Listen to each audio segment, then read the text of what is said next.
sorry that I've been kind of like not consistently posting as much as I would have liked. It's just I I can't find like a good schedule to post, so it's kind of like out of the blue and stuff, but here now, and I thought that it would be kind of a cool idea because I have a Disney's Who's Who book, an A to Z of Disney characters. Now, there won't be like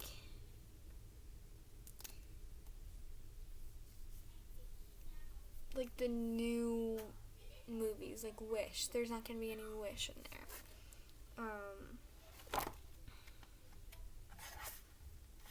Let's see.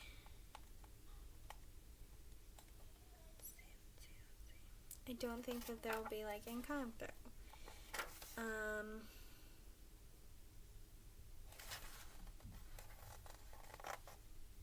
So like stuff, like new stuff. So if you would, so it's kind of like, you know, stuff that's been kind of around for a while. So today our section is going to be, that we'll read about, is going to be 101 Dalmatians, and I'll like do these into sections, so they're not going to be super long videos, but if you want to if you haven't seen 101 Dalmatians and you maybe want to get like some background info before you jump right in to the movie, which is always, I don't know, just depends, and you can do that, and then I'll I think that I'll create a playlist of them, and I thought that this was an awesome idea. But yeah, so Disney's Who's Who, and this is where we're gonna stop, so the section isn't that long. So yeah, there's a lot, but 101 Dalmatians. So we're gonna start reading the character Cruella de Vil. Excuse me. Cruella de Vil lives for fur. She made her money selling it and cannot imagine life without an enormous collection of it. But Cruella is not content to having just any fur. She wants something truly unique, something no one else has, a Dalmatian fur, and she'll go to any lengths to get it. Cruella has a unique look, black hair on one side of her head and white on the other, and can usually be seen in a yellow fur coat that is several sizes too big for her, making her already thin body seem even smaller.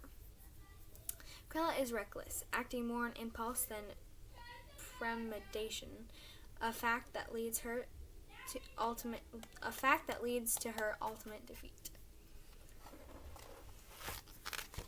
So I'll show you a picture. So this is Cruella de Vil. Did you know Cruella de Vil was ranked as the American Film Institute's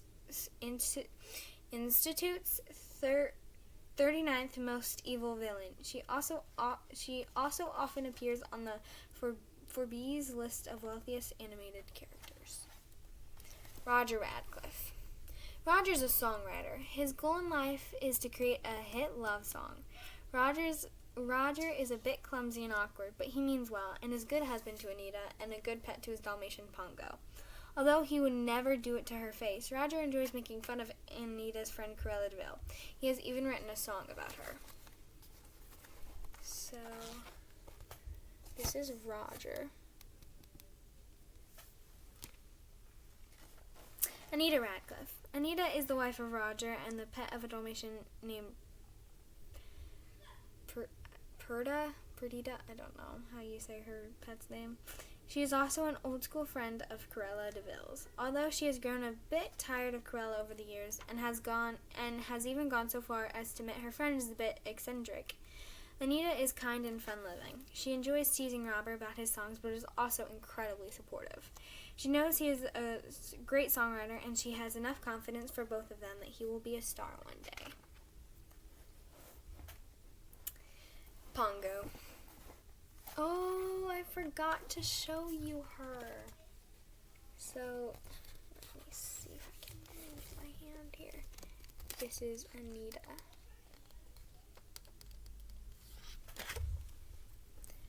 Pongo. Pongo is a Dalmatian. He and his mate, Perda, are the proud parents of 15 Dalmatian puppies and the adoptive parents of additional 84 puppies. Pongo is a romantic. In fact, he is the reason his pet Roger is happily married to Anita. If Pongo hadn't taken it upon himself to help Roger find love, they would both still be bachelors. Pongo is laid back, optimistic, playful, and a bit goofy. He and Roger even share their own silly dance, which they perform whenever they have something to celebrate. But Pongo can be serious too. He has also shown himself to be quite clever and stealthy, traits that help him rescue his puppies from the evil Cruella de Vil.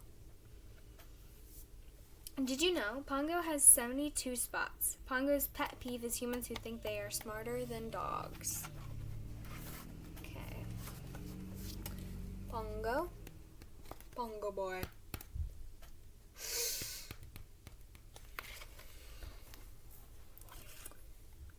Perda?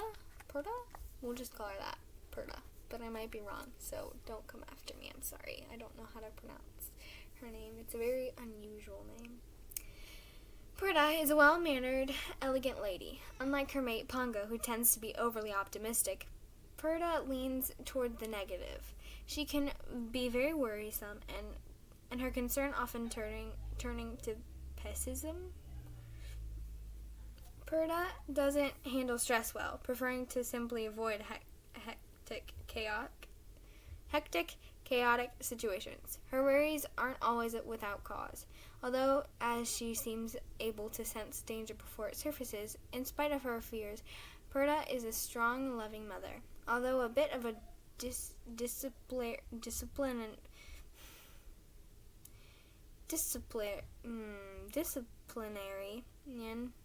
she would do anything to protect her puppies and make sure they know they are well loved. Nanny. Oh! So this is Perda. And I don't know, she's such an awesome mother to her puppies. Nanny. Originally hired as a cook and housekeeper, Nanny soon becomes caretaker of Pongo and Perda's puppies. Although technically an employee of the Radcliffes, Nanny is a part of the family. She is overjoyed when the puppies arrive and takes it particularly hard when they are abducted,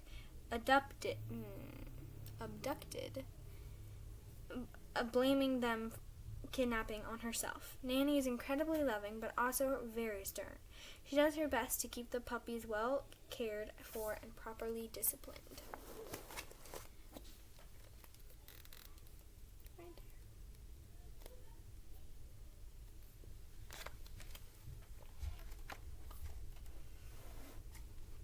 Patch.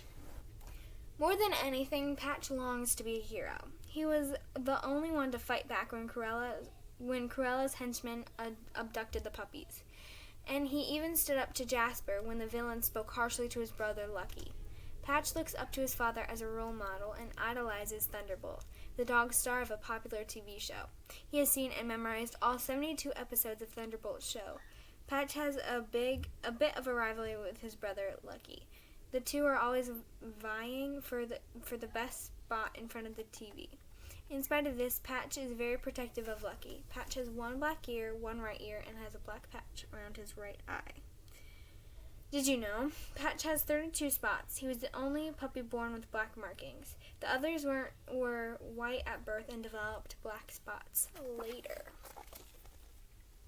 This is Patch. Oh. Okay. Lucky. Lucky is the weakest of the puppies. He nearly died when he was born, but Roger managed to revive him. He received his name because Roger and Anita felt that he was lucky to be alive. Lucky is shy and soft-spoken. In fact, he is rarely seen speaking to anyone other than Pongo. In spite of his rivalry with Patch, the two are very close. Both idolize Thunderbolt and wish to be like him. Lucky has a horseshoe-shaped pattern on his back and wears a red collar. So you can kind of see readjust that horseshoe pattern right there. Like pattern. Rolly? Mischievous and playful, Rolly is one of Pongo's and Perta's 15 puppies. The chubby puppy has an incredible sense of smell. He is always hungry and is happy to follow wherever his appetite may lead. Rolly has 3 spots on each of his ears. Like his siblings, he wears a red collar.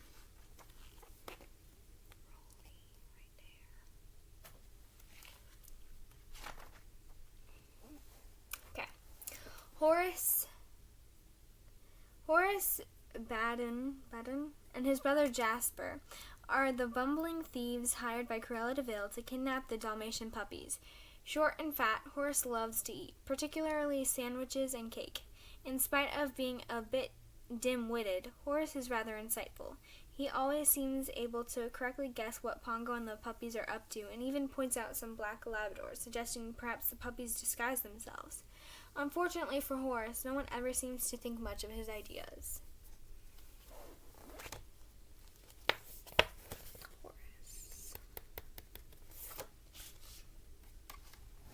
Jasper is the brains behind the dog napping, if he can be said to be the brains behind anything. Jasper does not think the Dalmatians are the intelligent animals Horace believes them to be, and often underestimates them. Jasper tends to be a bumbling villain. He is also lazy, preferring to play darts and watch What's My Crime on TV rather than care for the puppies he's kidnapped. Jasper is greedy and agrees to do Cruella's bidding for the money, but he is not without a heart. He balks when she suggests he skin the puppies before the police arrive, and is ultimately saved from having to do anything truly terrible when the puppies escape.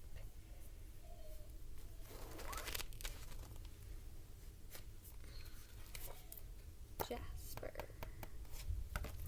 Okay, we have 2 more, and then we're done with the 101 Dalmatians.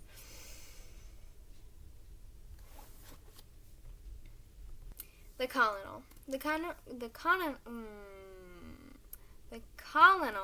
is an old English sheepdog who lives on a farm in the English countryside with his companions, Captain, a horse, and Sergeant Tibbs, a tabby cat. The Colonel is brave and resourceful.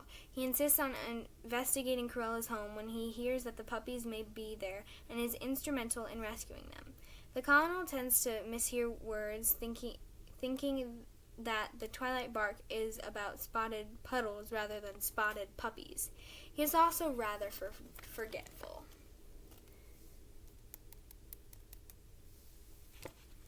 Sergeant Tibbs. Sergeant Tibbs takes his orders from the Colonel. He does as the Colonel tells him, quickly and without question. Like his commander, Tibbs is brave and resourceful. Although Colonel goes with him to investigate Cruella's mansion, it is Tibbs who actually goes inside and seeks the puppies out. In spite of this bravery, Tibbs is easily startled. He has also shown a dislike for haunted places. The cat. Okay. Alrighty. That is the end of the 101 Dalmatians section. If that leads you to watch it, like, that is so exciting because it is such a good movie. And so yeah. I hope you have a wonderful rest of your day, and